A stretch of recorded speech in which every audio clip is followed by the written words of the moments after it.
नमस्कार दोस्तों, CTET paper में पूछे गए क्वेश्चंस को हम लोग यहाँ पर डिस्कस करने वाले हैं। बहुत सारे बच्चों ने बोला आज के क्वेश्चंस इस तरीके से पूछे गए, उन क्वेश्चंस को डिज़ाइन करके आप लोगों के सामने लाए हैं। और देखिए, आपका डर खत्म होगा। सबसे बड़ी बात यह है ना कि आप डरते हो, मैथ के क्वेश्चंस ही नहीं करते हो। क्वेश्चंस करना स्टार्ट करोगे, डर अपने आप खत्म हो जाएगा। ठीक है, तो पूरा वीडियो देखिएगा, बहुत हेल्प मिलेगी, बहुत कॉन्फिडेंस आएगा। कॉन्फिडेंस आएगा तो लाइक कीजिएगा, नहीं आएगा तो मत कीजिएगा।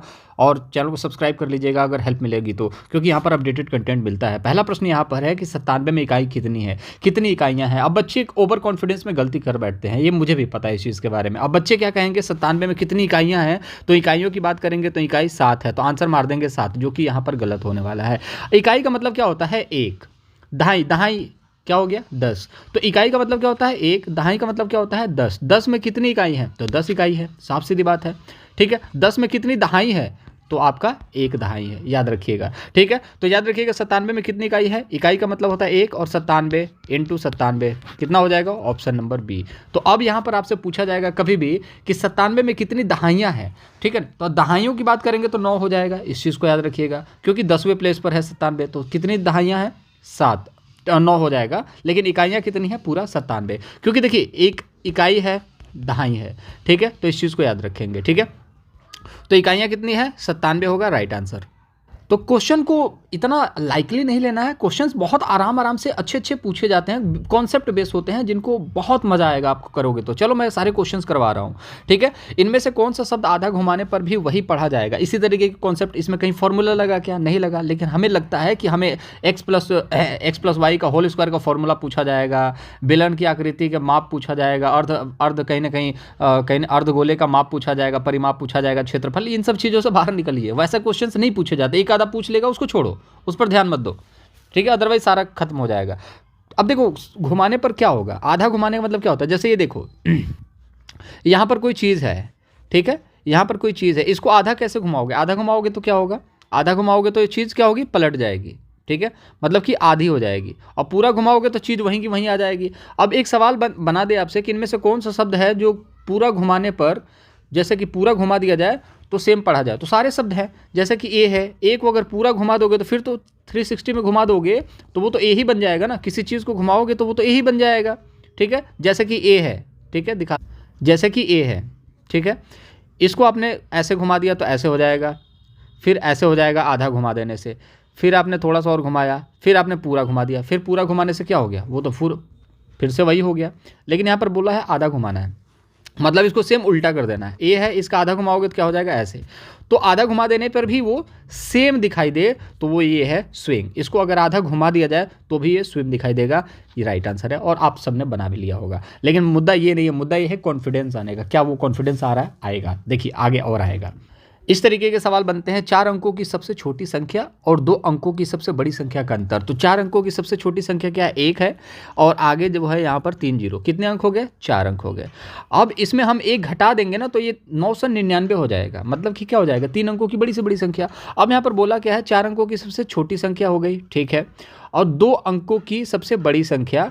2 अंकों की सबसे बड़ी संख्या क्या होती है, 99। अब इनका अंतर मतलब कि माइनस पूछा है, योग मतलब प्लस पूछता, अंतर मतलब माइनस। अब यहाँ पर हम माइनस करेंगे तो इतना माइनस करने तो आता होगा, नहीं आता तो भी बताते हैं। यहाँ से एक हारसेल हारसेल हारसेल, ठीक है, ये 10 जो है इसको 1 दे देगा, फिर ये 10 इसको 1 दे देगा। ठीक है, तो ये कितना हो जाएगा, 10, 10 में से 9 गया 1। अब यहाँ पर 10 था, 1 यहाँ पर इसको दे दिया, तो अब बचा कितना, 9। ठीक है, ठीक है, तो यहाँ पर 9 हो गया। अब तो 9 में से 9 हो गया 0, फिर यहाँ पर 10 था तो 1 इसको दे दिया था, ये भी 9 बच गया, 9 बच गया यहाँ पर 9। ठीक है, तो यहाँ पर 2 तो यहाँ पर माइनस कर दिया गया। ठीक है, बाकी बच कितना गया आपका, 901। ठीक है, आंसर नंबर डी। अब इसको करने के बहुत सारे तरीके हैं, जैसे कि आपको करने के लिए तरीके हैं लेकिन कंफ्यूज हो जाओगे। ठीक है, आप इतना तो कर लोगे, 1000 में से इतना घटा लोगे, इतना तो आप घटा ही सकते हो, इसमें कोई दो राय नहीं है। अदरवाइज इसको इस तरीके से भी कर सकते हो, 10 इंटू 100 माइनस कर लो इसमें से। ठीक है, 100 में से माइनस करोगे 1 हो जाएगा, और 1000 में इसमें गुणा करोगे, लेकिन इसमें कंफ्यूज हो जाओगे, थोड़ा सा ट्रिकी होता है। जैसे मैंने बताया वैसे ही कर लेना, उससे काम आसान हो जाएगा। कॉन्सेप्ट सीखिए। चलिए, इस तरीके के भी सवाल बनते हैं। एक स्कूल के सभागार में 2/7 लड़कियां हैं। यदि लड़कों की संख्या लड़कियों की संख्या से 111 अधिक है, ठीक है, तो विद्यालय के सभागार में कुल कितने लड़के हैं। अब देखिए बहुत आसान प्रश्न है, देखिएगा 2/7 यहाँ पर क्या है, लड़कियाँ हैं, मतलब कि लड़कियाँ कितनी हैं, 2 हैं। टोटल कितने हैं विद्यालय में, 7 हैं। 2 लड़कियां हैं तो लड़के कितने होंगे, 5। ठीक है। अब देखिए 7 पूरे क्लास में है, 2 लड़कियां हैं और 5 कितने हैं, 5 बचेंगे तो लड़के ही होंगे ना। तो 2/7 लड़कियां, मतलब 7 में से 2 लड़की हैं, मतलब लड़के कितने हैं, 5 है। अब यहाँ पर देखिए यदि लड़कों की संख्या लड़कियों की संख्या से 111 अधिक है तो लड़के कितने अधिक हैं, 2 है लड़कियां कितनी है, 2, लड़के कितने हैं, 5, लड़के कितने हैं, 5, तभी तो मिला करके 7 होगा ना। तो 2 लड़कियां हैं, 5 लड़के हैं, मिला करके 7। अब लड़के 5 नहीं है, कितने ज़्यादा हैं, 3, तो 3 ज़्यादा नहीं है, कितने ज़्यादा है, 111 ज़्यादा है। तो 111 कितना गुना हो जाएगा भाई, 111 कितना गुना हो जाएगा, इसमें देखोगे तो 11 कितना गुना हो जाएगा, 37, शायद 37 होगा, 37, ठीक है, 37 गुना, ठीक है, 37 गुना हो गया ना। तो फिर यहाँ पर विद्यालय के सभागार में कुल लड़के कितने होंगे, तो 37 गुना अगर इनके डिफरेंस है, मान के चलो पहले 3 था, 3 नहीं है, 111 गुना, 111 है, मतलब कि 37 गुना, तो लड़के भी 3 ना होकर के 37 गुना होंगे। 37 गुना कितना होता है, 7 5 35, 5 और 15 3 18, 185, ठीक है, आंसर नंबर 4। अब एक ऑप्शन गलत हो गया था पिछली वीडियो में, तो बच्चों ने लगातार मैसेज करा कि आपको पढ़ाने नहीं आता। ये क्या लॉजिक है यार, ऑप्शन गलत है तो अब इसमें मुझे पढ़ाने क्या मतलब है। ऑप्शन गलत था और मुझे आखिरी के 2 लेटर दिख गए, मैंने उस पर टिक कर दिया। मतलब कॉन्सेप्ट समझाने का तरीका ये है, अगर उस कॉन्सेप्ट को मैं पूरा करता तो हो सकता मैं बता देता कि ऑप्शन गलत है, लेकिन कॉन्सेप्ट आपको समझाया और उस कॉन्सेप्ट को समझना आपके लिए इंपॉर्टेंट है, ना कि ये कि ऑप्शन गलत है आपको नहीं आता। इस चीज़ को समझिए। तो आई होप इस तरीके क्वेश्चंस क्लियर हो चुके होंगे। जैसे 2/7 है पूरा, अब 2 लड़कियां हैं तो लड़के कितने होंगे, 5, इन दोनों का डिफरेंस कितना है, 3 का है, 3 का नहीं है, यहाँ पर 111 का है, मतलब कि कितना गुना ज़्यादा है, 37 गुना।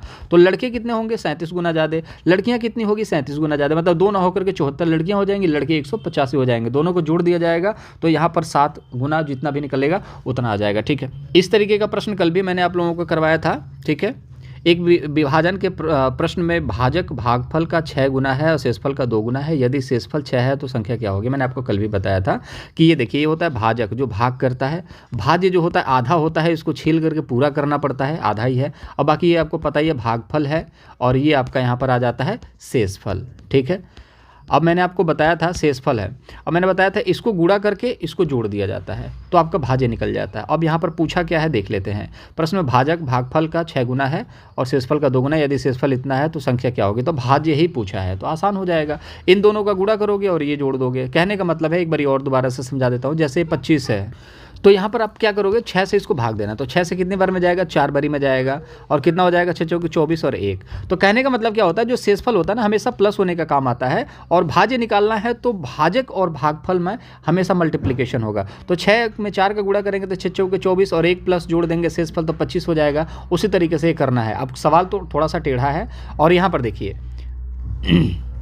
भाजक, ठीक है, इंटू भागफल प्लस शेषफल, ठीक है, रिमाइंडर। अब यहाँ पर शेषफल कितना है, शेषफल दे रखा है 6, और भाजक जो है भागफल का 6 गुना है और शेषफल का 2 गुना, तो शेषफल का 2 गुना है। शेषफल कितना है, 6 है, तो 6 का 2 गुना कितना हो जाएगा, 12, और भागफल का 6 गुना है, मतलब ये कितना हो गया, 12 है, और 12 है किसका, मतलब ये 6 गुना है, किसका 6 गुना है, भागफल का। तो भागफल कितना होना चाहिए, तो ये 6 गुना है, मतलब कि 2 का 6 गुना होगा तभी तो 12 होगा ना। तो इसको 6 से भाग दे देंगे तो 2 आ जाएगा, मतलब कि 2 का 6 गुना है 12, ठीक है। अब यहाँ पर देखिए 12 दूनी 24 और 6 30, आंसर आ गया, संख्या क्या है, 30 है। इस तरीके के क्वेश्चंस भी पूछे जाते हैं और ये बहुत आसान क्वेश्चंस होते हैं, मतलब आप देख करके नज़र बता सकते हो कि इसका आंसर क्या होने वाला है। लेकिन बस वही है कि प्रैक्टिस नहीं करा है आपने तो आपको मुश्किल लग सकता है, लगता है मुश्किल यार, लेकिन उसके लिए आपको क्या करना होगा, बस एक वीडियोस को बार बार देखिए, किताब में देखिए इन कॉन्सेप्ट को, या फिर नोट कर लीजिए, उनको बार बार देखते रहिए। जब 2-4 सवाल आने लगेंगे ना तो आपको अच्छा लगने लगेगा, फिर आपको धीरे धीरे और अच्छा लगने लगेगा और सवाल अच्छे लगने लगेंगे। अब ये सवाल आप देखोगे तो कहोगे अरे बाप रे इतना बड़ा सवाल कैसे होगा, नहीं, लेकिन सबसे आसान सवाल है ये। इस तरीके के सवाल कॉन्सेप्ट बेस्ड होते हैं, आपके मेमोरी बेस्ड होते हैं, क्वेश्चंस बहुत आसानी से निकाले जा सकते हैं। फर्श पर 1 से लेकर के 200 तक संख्याएं लिखी गई हैं।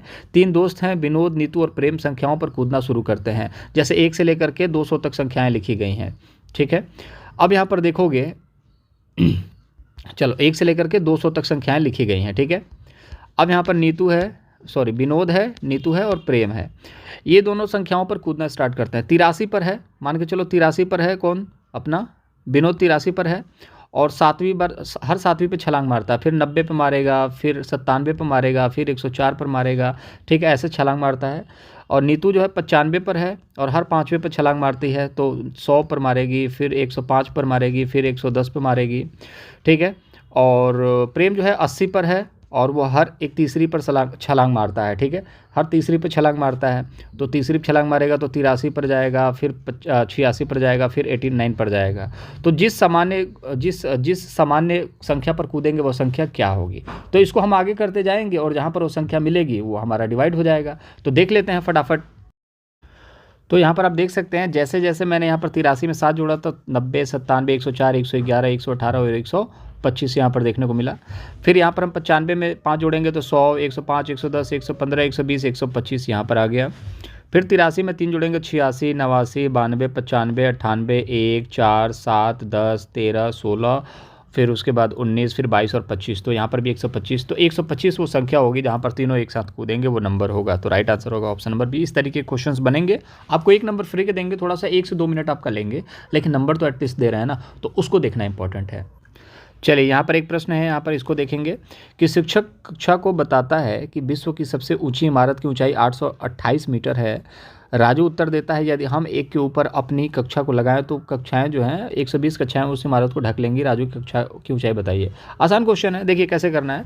जैसे कि मान के चलिए कि 24 मीटर की एक बिल्डिंग है, ठीक है, और 5 लोग उसको मतलब 5 लोगों को एक के ऊपर एक खड़ा कर दिया जाए तो कहीं ना कहीं वो बिल्डिंग को छू लेंगे, या 4 लोगों को एक के ऊपर एक खड़ा कर दिया जाए तो बिल्डिंग को छू लेंगे। तो जब 4 लोगों को खड़ा कर दिया जाएगा तो वो उस बिल्डिंग को छू लेंगे। तो यहाँ पर 4 लोगों को यहाँ पर भाग दे देंगे तो कितना होगा 6, मतलब एक बंदे की कहने की लंबाई कितनी होगी 6 मीटर, ठीक है। तो 6 मीटर तो नहीं होता लंबाई, बट फिर भी एक एवरेज मान लीजिए कि समझने के लिए है ये चीज़ें। तो 24 मीटर की एक दीवार है जिस पर 4 बंदे अगर एक के ऊपर एक खड़े हो जाएं तो उस दीवार की लंबाई को टच कर सकते हैं। तो उन चारों से हम उसको भाग दे देंगे तो वो हमारे को हर एक बंदे की लंबाई पता चल जाएगी। अब यहाँ पर सवाल बनता है कि राजू की कक्षा की ऊंचाई की बात की जा रही है, तो यहाँ पर कक्षा की ऊंचाई मतलब क्लास की ऊंचाई की बात की जा रही है। तो यहाँ पर आप देखेंगे 828 है, 828 है। अब 120 कक्षाओं को रखा जाए एक के ऊपर एक, तो वहाँ पर वो सारी चीज़ें पहुँची जा सकती है। तो अब एक के ऊपर एक रख लेते हैं, ठीक है। 828 है, एक के ऊपर एक रखेंगे तो 120 हो जाएगा, ठीक है। अब इसको कर लेते हैं। तो पहले तो आप एक काम करिए, इस जीरो को हटा दीजिए, ठीक है, इस जीरो को हटा दीजिए, पहले 12 से कर लीजिए। तो 12 7 84, 12 6 72, ठीक है। तो 6 बारी में जाएगा, 12 6 72, बचेगा हाथ में कितना 10। तो 72 जब हटा दिया जाएगा इसमें से तो बचेगा कितना 10, 10 और 0 मतलब 108 बच जाएगा। अब 108 में भाग देंगे तो कितना होगा 9, 12 9 108, 69 आ जाएगा इसको भाग देने पर टोटल। लेकिन यहाँ पर नीचे 10 था मतलब कि 0 था, तो 0 यहाँ पर ऊपर क्या करेंगे एक भाग दे देंगे, ठीक है। तो 69 था और 10 से भाग दे देंगे तो क्या होगा 6.9। मैं एक बारी और समझा देता हूँ आपको। जैसे कि 828 है, अब इसको 120 से भाग देना है। तो पहले क्या करते हैं 120 को हम लोग यहाँ पर हटा के 12 × 10 कर लेते हैं। 12 से भाग दे देते हैं तो क्या आता है 69 आता है। अब 12 से भाग दे दिया तो 12 हट गया, अब बाकी बचा 10। अब 69 को 10 से भाग देंगे तो कितना आएगा 6.9, मतलब 6.999 6.9 6.9 अगर 10 बार जोड़ा जाए तो 69 हो जाता है। तो मतलब एक 6.9 जो होगा ये आपका राइट आंसर हो जाएगा। इस चीज़ को याद रखिएगा, ठीक है। चलिए इस तरीके के भी सवाल बच्चों ने बोले हैं कि सेंटीमीटर से रिलेटेड सवाल थे उन क्वेश्चंस को। मैं ये नहीं कह रहा हूँ कि हूबहू इसी तरीके के क्वेश्चंस थे, लेकिन हाँ इस तरीके के क्वेश्चंस थे। एक सर्वहारी का भी क्वेश्चन था, तो मनुष्य जो होता है वो सर्वहारी होता है, इस चीज़ को याद रखिएगा, ठीक है। बहुत सारे क्वेश्चंस थे, उनको डिस्कस करेंगे शाम के टाइम पे। कोहलबर्ग पर भी वीडियो का काम चल रहा है, हिंदी और संस्कृत की भी वीडियो आज हो सकता है रिलीज़ हो जाए। तो बहुत सारी चीज़ों पर काम चल रहा है। तो बस यही है कि गुरुदक्षिणा ग्रुप में अगर अच्छा लग रहा है, कंटेंट अच्छा लग रहा है तो सब्सक्राइब कीजिए, जितना हो सके उतना सब्सक्राइब कर दीजिए, ठीक है, इंपॉर्टेंट है, ठीक है। रीता ने 3 मीटर 40 सेंटीमीटर की दौड़ लगाई, मतलब कि कूद लगाई 3 मीटर और 40 सेंटीमीटर। और कौन है तनु दूसरे स्थान पर थी और उसकी कूद जो थी 20 सेंटीमीटर कम थी। मतलब कि यहाँ पर रीता है, यहाँ पर तनु है। तनु ने 3 मीटर और 20 सेंटीमीटर कम था, मतलब उसने 3 मीटर 20 सेंटीमीटर छलांग मारी। कहने का मतलब है रीता ने जो है 3 मीटर 40 सेंटीमीटर की छलांग मारी है, लेकिन तनु उससे 20 सेंटीमीटर कम थी, मतलब कि 3 मीटर और 20 सेंटीमीटर ही मारी होगी, क्योंकि 40 से कम 20 सेंटीमीटर था तो 20 सेंटीमीटर। और देखा जाए रिहाना, फिर यहाँ पर रिहाना आती है जिसकी छलांग जो है तनु की छलांग से 5 सेंटीमीटर कम है, मतलब कि उसकी 3 मीटर है और 15 सेंटीमीटर है, मतलब कि तनु से 5 सेंटीमीटर कम। अब बोला जा रहा है पहले स्थान से चूक गई, तो रिहाना जो है यहाँ पर रिहाना है 15 सेंटीमीटर है, तो पहले स्थान से कितना चूक गई है, तो पहले स्थान पर 40 सेंटीमीटर तक दौड़ना था, 3 40 और 40 सेंटीमीटर, 3 मीटर 40 सेंटीमीटर तक कूद लगानी थी, और रिहाना ने 3 मीटर 15 सेंटीमीटर तक की कूद लगाई है। तो कहीं ना कहीं गैप देखा जाए तो 25 सेंटीमीटर का गैप है, तो याद रखिएगा 25 सेंटीमीटर से वो चूक गई है। तो इतने सारे सरल प्रश्न पूछे जाते हैं, लेकिन दिक्कत पता है क्या है, हम बड़ी चीज़ों पर ज़्यादा ध्यान देते हैं, छोटी छोटी चीज़ों पर ध्यान नहीं देते। देखिए बड़ी खुशियों के चक्कर में अब छोटी छोटी खुशियों को खो दोगे तो उस खुशियों का भी कोई फ़ायदा नहीं है, क्योंकि वो खुशियाँ रहेंगी नहीं लाइफ में, तो फिर लाइफ में रहने का मज़ा क्या है। और जब तक आपको मैथ की इतनी बेसिक चीज़ें नहीं पता होंगी तो आपको पता ही है कि सिलेक्शन आपका कभी नहीं हो सकता। और मैं झूठ वाली बात नहीं करता, मोटिवेट करने वाली बात नहीं कहता। अगर आप टीजीटी पीएचडी की तैयारी कर रहे हैं, मैथ नहीं है तो चल भी जाएगा, लेकिन अगर आप वाकई में प्राइमरी लेवल की तैयारी कर रहे हैं, उच्च प्राइमरी कर रहे हैं, तो आपको ये सारी चीज़ें आनी चाहिए दोस्त। अब यहाँ पर देखिए, यहाँ पर पूछा जा रहा है 1 मीटर का 3/4 बराबर है, तो कुछ चीज़ें और जान लीजिए आप लोग, जैसे कि मीटर है तो यहाँ पर मीटर, डेसी, सेंटी और मिली, इस चीज़ को याद रखिएगा। और यहाँ पर डेका, ठीक है, डेका, हेक्टो और किलो, ठीक है। अब यहाँ मीटर है, ठीक है, मीटर से ऊपर जाओगे तो इंटू 10 हो जाएगा, ऊपर जाओगे फिर इंटू 100 हो जाएगा, ठीक है। मीटर से फिर ऊपर जाओगे तो इंटू 100,000 हो जाएगा, ठीक है। तो जब भी आप छोटे की तरफ जाओगे तो छोटे जो होते हैं ना गले लगा लेते हैं यार, कहने का मतलब है जो इंसान छोटा है आपकी इज्जत बहुत करता है, लेकिन जब आप बड़े की तरफ जाओगे ना तो ये भाग देते हैं, मतलब भगा देते हैं, कहते हैं भग, ठीक है। तो 10 है तो 1/10 हो जाएगा, डेका में जाओगे तो मीटर, जब नीचे हेक्टो में जाएगा तो 1/100 हो जाएगा, जब नीचे हज़ार में जाएगा तो 1/1000 हो जाएगा, ठीक है। तो जब भी मीटर को किलो में कन्वर्ट करोगे तो भाग देना पड़ेगा, ठीक है ना। जैसे मीटर को किलो में कन्वर्ट करोगे तो 1/1000 से भाग देना पड़ेगा, लेकिन जब भी आप सेंटीमीटर में जाओगे ना तो आपको गुणा करना पड़ेगा। तो यहाँ पर देखिए मीटर था और सेंटीमीटर में गया तो इंटू 100 से गुणा करना है, मिलीमीटर में इंटू 1000 से गुणा करना है। आप देखिएगा 1 मीटर है, ठीक है, 1 मीटर है, आप सेंटीमीटर में कन्वर्ट करना है तो मीटर क्या है, छोटा है, मीटर क्या है मीटर क्या है, बड़ा है। अब क्या होगा, सेंटीमीटर में जाना, तो सेंटीमीटर क्या करेगा, गले लगा लेगा, कहेगा मीटर भैया आ जाइए, कोई बात नहीं, तो वो हो जाएगा 100 सेंटीमीटर, मतलब गुणा कर दिया इसने, ठीक है। तो जब भी छोटे में, बड़े से छोटे में जाओगे तो आप वहाँ पर मल्टीप्लाई हो जाओगे, मतलब घुल मिल जाओगे, लेकिन जहाँ बड़े में जाओगे ना भगा देगा वो आपको, ठीक है। जैसे कि 1 मीटर को है, अब किलोमीटर में जाना है ना, तो क्या हो जाएगा 1/1000 किलोमीटर, ऐसे हो जाएगा आपका, ठीक है। आपको पता ही है 1000 मीटर मिलाकर के कितना बनता है, 1 किलोमीटर, ठीक है। तो 1 किलोमीटर बराबर कितना हो गया, 1/1000 मीटर, ठीक है, 1 मीटर बराबर ऐसे होगा। तो अब आपको सेंटीमीटर में जाना है, तो 1 मीटर का सेंटीमीटर में कितना होता है, 100 सेंटीमीटर, उसका 3/4 की बात की जा रही है, 3/4 मतलब 3/4, यहाँ पर 25 बराबर कितना हो जाएगा, 75 सेंटीमीटर। अगर ऐसे भी नहीं करना तो और एक और तरीका है, 3/4 की बात की जाएगी, 3/4 है, ठीक है, और इंटू 1, ठीक है। अब 3/4 हो गया, 1 हो गया, अब 1 मीटर है, लेकिन सवाल कितने में है, सेंटीमीटर में, तो 1 मीटर बराबर कितना सेंटीमीटर, 100 सेंटीमीटर, यहाँ पर भाग दे देंगे 25, फिर भी आपका आ जाएगा 75। तो इस तरीके के क्वेश्चंस पूछे जा रहे हैं दोस्त। बहुत सारे इंपॉर्टेंट क्वेश्चंस हैं जो हम लोग डिस्कस कर रहे हैं। माध्यिका माध्य से भी सवाल बनते हैं, तो माध्यिका माध्य से सवाल जो है हम कल के वीडियो में लेक्चर में डिस्कस कर लेंगे, या शाम को जब हम लोग पेपर 2 का एनालिसिस करेंगे तो उसमें भी हम लोग थोड़ा सा डिस्कस कर लेंगे। देखिए इतने सारे क्वेश्चंस हैं जिसको डिस्कस करना अभी फिलहाल के लिए पॉसिबल नहीं है, तो दूसरे वीडियोज़ में हम लोग डिस्कस करेंगे। सेंटीमीटर वाले हैं, श्यामपट्ट वाले हैं, कुछ पेडागोजीज भी हैं, तो चैनल को सब्सक्राइब कर लेंगे तो सारी वीडियोज़ आपको मिलते रहेंगे और मज़ा भी आएगा पढ़ने में, कॉन्फिडेंस भी आएगा। कॉन्फिडेंस आया होगा तो कमेंट बॉक्स में ज़रूर बताइएगा, वीडियो को लाइक कीजिएगा, चैनल को सब्सक्राइब कीजिएगा, बाकी सब कुछ आप जानते हैं, समझदार हैं आप, ठीक है। चलिए।